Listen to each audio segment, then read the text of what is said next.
निम्न में से कौन सा केंद्र कोशिकीय घटक अधिकांशतः प्राकेंद्रियों में मौजूद नहीं होता तो ये होती है केंद्रक झिल्ली। केंद्रक झिल्ली। तो देखो दो तरह की कोशिकाएं होती हैं, एक तो होती है प्रोकैरियोटिक, प्रोकैरियोटिक, और एक होती है यूकैरियोटिक, यूकैरियोटिक, यूकैरियोटिक। तो देखो प्रो का मतलब तो प्रारंभिक होता है, लेकिन यू का मतलब वो है ईयू, यू के यू आता है, यू का मतलब ठीक ढंग से, कैरियोटिक यानी विकसित। ये तो विकसित कोशिकाएं होती हैं और ये अविकसित कोशिकाएं होती हैं।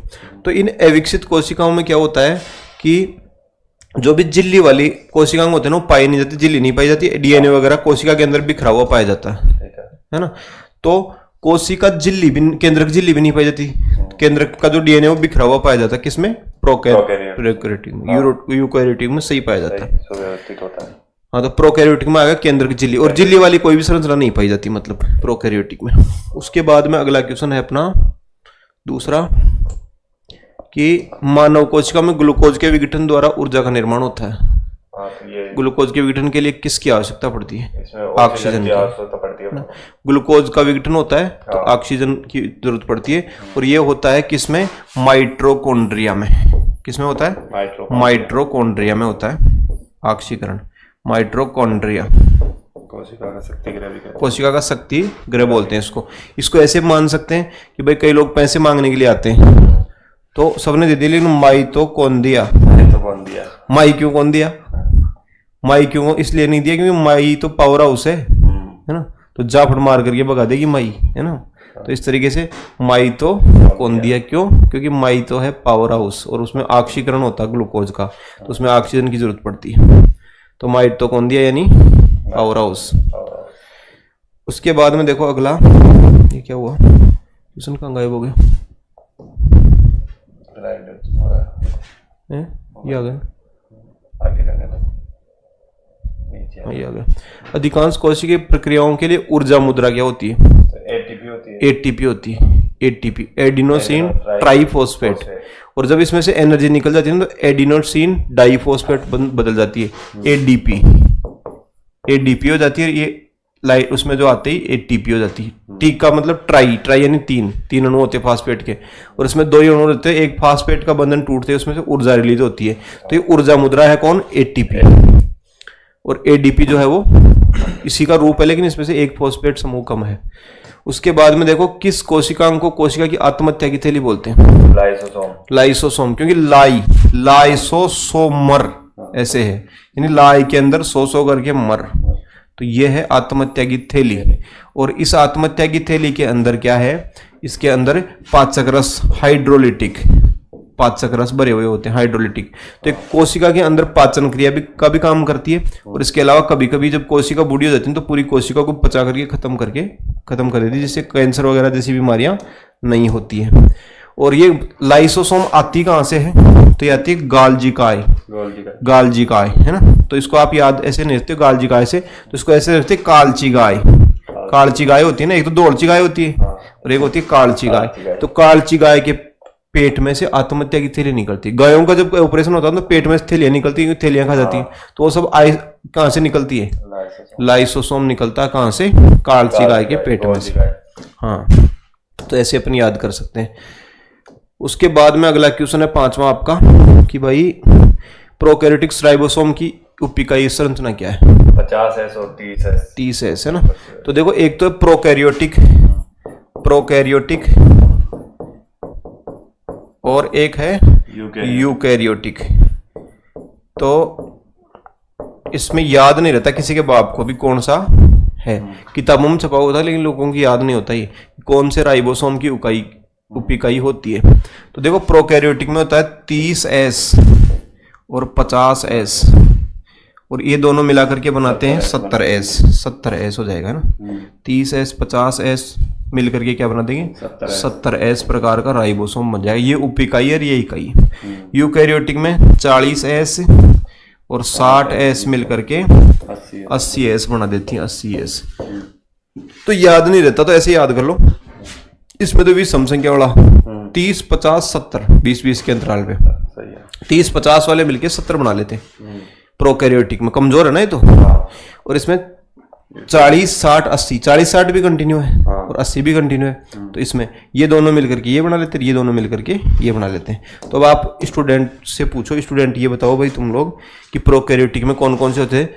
30 50 70, क्योंकि 30 50 मिलके, हाँ 30 और 50 मिलकर के 70 बना लेते हैं। और यूकैरियोटिक में इसमें 40 60 मिलके 80 बना लेते हैं। तो इसमें हाँ 30 20 50, हाँ 50 20 70 और इधर 40 20 60, हाँ 60 और 20 80। तो यूकैरियोटिक में हो जाएगा ये, सम हो गया सम, क्योंकि यूकैरियोटिक अच्छी तरह से विकसित हो तो सम ही होगा। इसके बाद में देखो आप आगे, तो कौन सा उत्तर आया इसमें? इसमें सी ऑप्शन सी ऑप्शन आ जाएगा। 30 20 ये 30 50 और फिर मिल करके 70 बनाएगा। और ये वाला किसका है? यूकैरियोटिक का। ये दोनों मिलेंगे तो 80s बना लेंगे, 80s बना लेंगे। उसके बाद में देखते हैं अगला क्वेश्चन। प्रोकेंद्रिक कोशिकाएं प्रोकैरियोटिक कोशिकाओं की कुछ विशेषताओं का उल्लेख नीचे किया गया है, दिए गए विकल्पों में से गलत विकल्प का चयन करो। तो इसमें झिल्लीबंद कोशिकाओं की मौजूदगी होती है, ना? ये वाला गलत है। तो एक गलत है, क्योंकि झिल्लीबद्ध कोई भी संरचना प्रोकेंद्रिक में होती ही नहीं है। हाँ सही है ना, प्रोकेंद्रिक में होती नहीं है। तो इस तरीके से प्रोकेंद्रिक में जो है ना झिल्लीबद्ध कोशिकाओं की मौजूदगी नहीं होती, जबकि अत्यधिक छोटा आकार तो होता है। एकल गुणसूत्र भाई हेलिक्स के रूप में नहीं पाई जाती, इसमें एकल पाई जाती है। तो ये भी सही है। इसका नाभिकीय क्षेत्र केंद्रकाभ कहलाता है। केंद्रक नहीं बोलते, केंद्रकाभ बोलते। तो इसके अंदर क्या होता है कि जैसे जो केंद्रक होता है ना, झिल्लीबद्ध तो होता नहीं है, तो ऐसे करके आभासी संरचना होती है इस तरीके से केंद्रक। तो इसको क्या बोलते?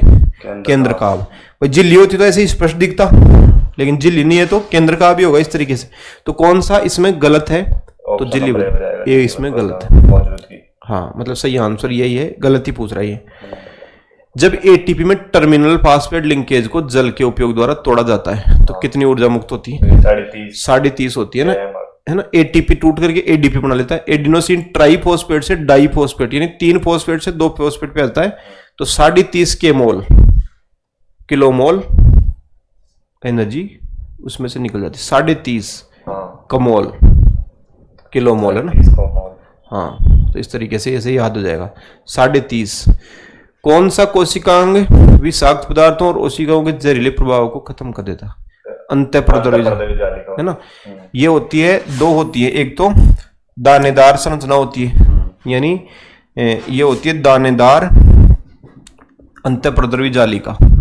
इसमें तो राइबोसोम पाए जाते हैं, तो इसके कारण से दाने दाने होते हैं। ये तो प्रोटीन संश्लेषण में काम आती है, उसके लिए स्पेस अवेलेबल कराती है। एक होती है स्मूथ यानी चिकनी अंतःप्रद्रवी जालिका, चिकनी अंतःप्रद्रवी जालिका यानी स्मूथ एंडोप्लाज्मिक रेटिकुलम, SER का मतलब शेर।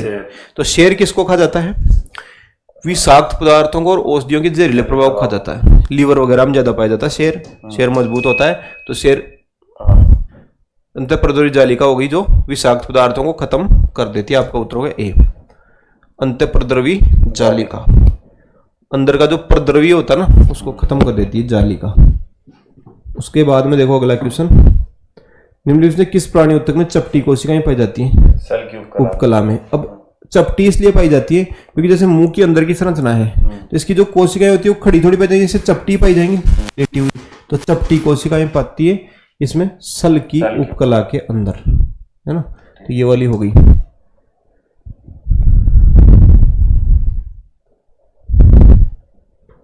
किस शेर? क्योंकि यकृत लीवर में SER शेर कौन सा महत्वपूर्ण काम करता है? औषधियों और विषों का निराविषीकरण करता है। औषधियों और विषों का निराविषीकरण यानी उनको न्यूट्रलाइज कर देता है ना।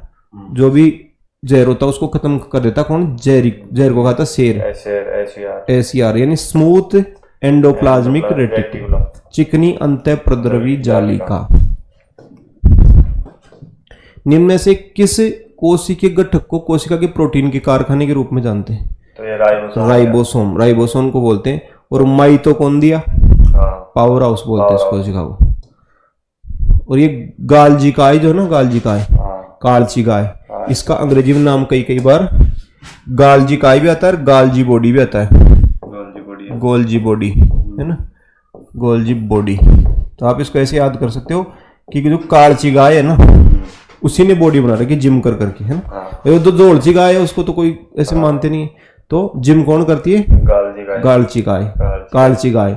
तो उसको गालचिकाय की जो है ना बॉडी बनी हुई। तो ये एक ही चीज है, बॉडी बनी हुई गाय कौन सी है? कालची कालची गाय। गाय। तो इस तरीके से याद इसको कर लेना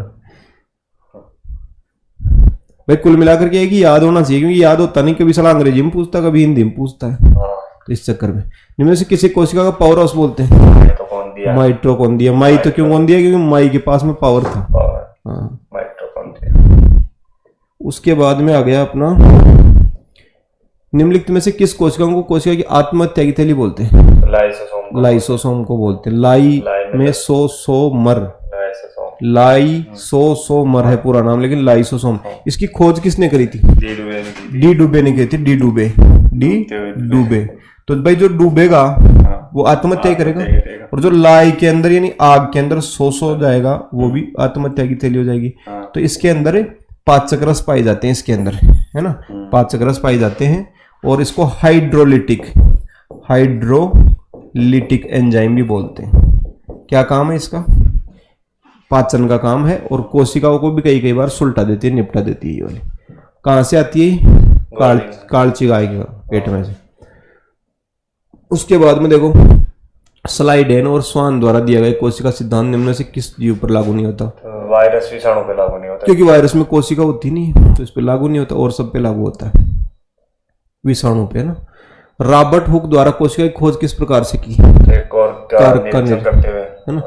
दारू की बोतल पे जो कार्क लगा हुआ था ना, ढक्कन, उसके निरीक्षण के द्वारा इसने क्या किया?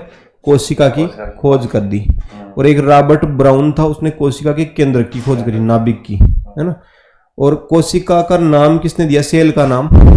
तो सेल का नाम इसने खुद ही दे दिया, क्योंकि इसी ने खोज करी दारू पीते टाइम, है ना, और उसी ने नामकरण कर दिया। वही जो शराबी आदमी होता है, और आदमी तो जो ना पंडित जी के पास नाम निकलवाने के लिए जाते हैं, और शराबी तो खुद ही निकाल देता है, क्योंकि आधा पंडित तो होता ही है ना शराबी। अगला देखो, कोशिका की खोज किसने करी? रॉबर्ट हुक ने 1665 में कर दी इसने ना। और ये थियोडोर स्वान मेथिया स्लाइड ने क्या किया? कोशिका सिद्धांत दिया इन्होंने। तो स्लाइड में से देख करके, और इसने, और ये स्वान का मतलब कुत्ता, तो कुत्ते ने सूंघ करके, इसने स्लाइड देख करके कोशिका का सिद्धांत दिया। और रॉबर्ट हुक ने कोशिका की खोज कर दी 1665 में। कौन सी सन में करी? 1665 के अंदर खोज कर दी कार्क की कोशिकाओं में। उसके बाद में देखते हैं आगे, केंद्रक और कोशिका झिल्ली के बीच में जेली जैसे द्रव को क्या बोलते हैं? कोशिका द्रव्य, है ना, कोशिका द्रव्य इसको बोलते हैं साइटोप्लाज्म। साइटो का मतलब तो कोशिका, जैसे साइटोलॉजी होती है तो उसको कोशिका का दिन होता है। हाँ, तो साइटोप्लाज्म हो गया। साइटोप्लाज्म कोशिका द्रव्य होगा। हाँ, केंद्रक और कोशिका झिल्ली के बीच में भरे हुए जेल को क्या बोलते हैं?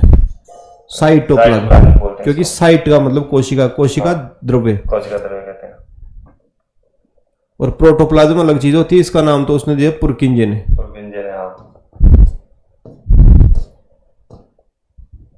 साइटोप्लाज्म एक जेली जैसा द्रव होता है जो कहाँ मौजूद होता है? केंद्रक और कोशिका झिल्ली के बीच में, है ना। केंद्रक और कोशिका झिल्ली के बीच में जो पदार्थ होता है उसको क्या बोलते हैं? साइटोप्लाज्म। यानी ये तो केंद्रक हो गया, ये तो, और ये हो गई कोशिका झिल्ली। इनके बीच में जो सब कुछ ही है ना, वो सारा का सारा क्या है?